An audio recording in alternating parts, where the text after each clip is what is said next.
कल स्वरण के हृदय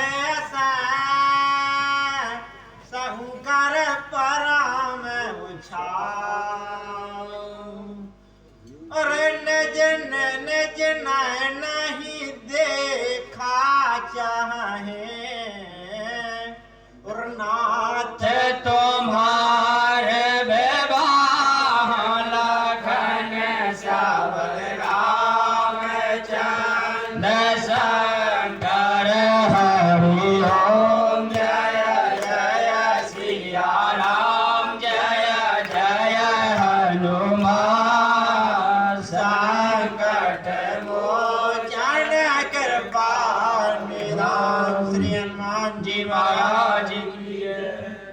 तो ब्रह्मा जी क्या बता रहे भोलेनाथ जी को कि हे शंकर, हे नाथ, सब देवताओं का ऐसा मन है, सब देवताओं के मन में ऐसा उत्साह है कि वो अपनी आंखों से आपका विवाह देखना चाहते हैं।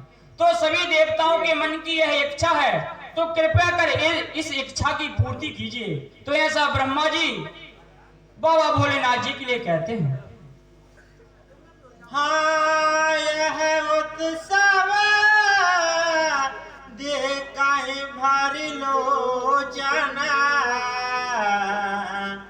और सोए कछो कर मदन मद मोचन। तो ब्रह्मा जी कहते हैं कि हे भोलेनाथ, कामदेव के मद को चूर करने वाले, आप सब पर दया करने वाले, कृपया कर यह विनती और स्वीकार कीजिए कि यह उत्सव देखूं भई लोचन। सब लोग इस उत्सव को अपनी आंखों से देखना चाहते हैं, तो ऐसा कुछ कीजिए ताकि सब लोग आपके विवाह को देख सकें। ऐसा ब्रह्मा जी और शंकर जी के बीच वार्तालाप चल रही है। हाँ काम जारी रात का हो बारो दीना और कृपा से दो यह बाल की ना। अब ब्रह्मा जी भगवान भोलेनाथ की प्रशंसा करते हुए कहते हैं कि आपने जो कामदेव के लिए भस्म किया और फिर उसके बाद जो रति को जो वरदान दिया वो बहुत अच्छा है, वो प्रशंसनीय है। अब आगे क्या कहते हैं? हाँ शासत करे पुण्य करहे बसाओ रे नाथ प्रवान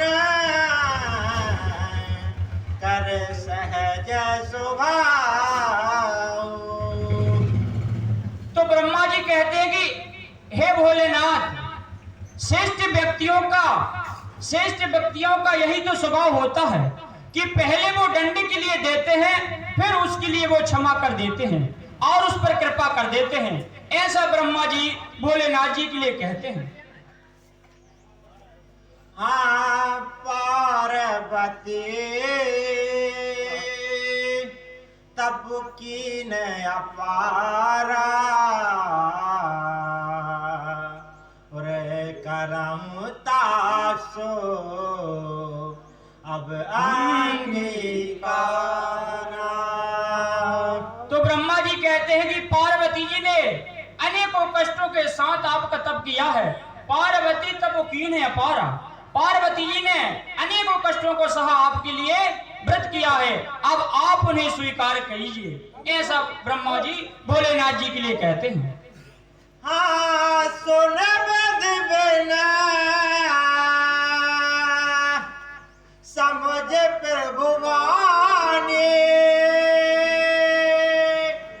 अरे ऐसा ही हो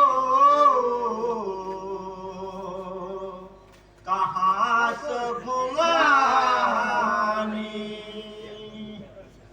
तो बाबा भोलेनाथ जी ने जब ब्रह्मा जी की है प्रार्थना के लिए सुना और प्रभु श्री रामचंद्र जी के उन वचनों को लिए याद किया, जब प्रभु श्री रामचंद्र जी ने शंकर जी के लिए कहा था कि आप पार्वती जी से विवाह कर लीजिएगा, तो उन्हें उन वचनों को याद आ गया।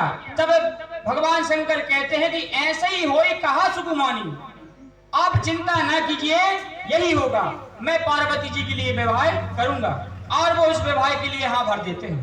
हाँ तब देवाना दुदुम्बे बजाई, बरस सुमन जय जय सरसाई।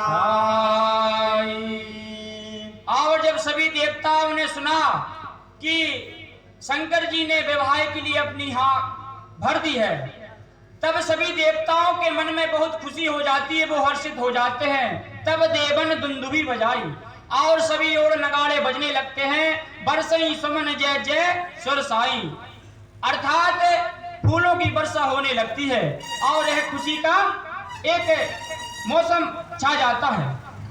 हाँ बेसारो जाने सातर सियाए, रे तोरे ताहे बेदे गिरि भवन पठाए। और जब शंकर जी ने विवाह के लिए अपना मत दे ही दिया है, तो ब्रह्मा जी द्वारा सप्त ऋषियों को लिए बुला लिया जाता है, क्योंकि आगे की जो प्रक्रिया है उसको पूर्ण करने के लिए सप्त ऋषियों का होना बहुत आवश्यक है। तुरंत ही विधि गिरभन पठाए, उन्हें हिमाचल के घर माता पार्वती जी के घर के लिए भेज दिया जाता है। हाँ प्रथम गए जहाँ रही भवानी, रे बोले माधुर बचन छल सानी। तो जो सप्त ऋषि गए थे वह सर्वप्रथम वहां गए जहां माता पार्वती जी थी, प्रथम गए जहां रही भवानी, सर्वप्रथम वहां के लिए गई जहां भवानी थी। और क्या बोले कि बोले मधुर बचन छलसानी, छल से भरी हुई वाणी के लिए विनोद युक्त वाणी माता पार्वती जी के लिए सप्त ऋषि बोल रहे हैं।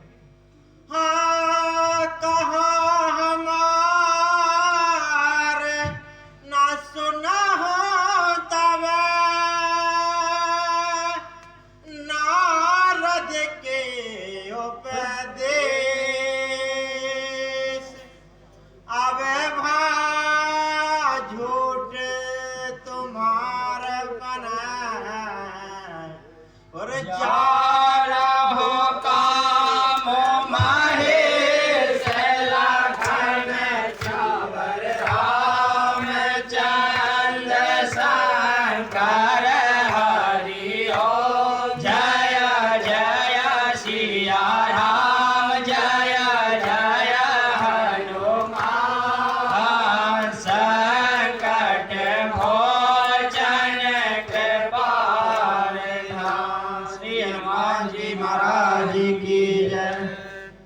तो सप्तऋषि माता पार्वती जी के लिए क्या कहते हैं कि कहा हमारा न सुनो तब नारद के उपदेश, मतलब पहले हमने तुम्हारे लिए बताया था कि उसे मतलब सप्तऋषि पहले माता पार्वती जी के लिए विवाह के लिए एक वर लाए थे, तो उस समय माता पार्वती जी ने इस बात के लिए झुठला दिया था, और जो नारद जी उपदेश देकर गए थे शंकर जी के लिए उस बात पर टिकी रही थी।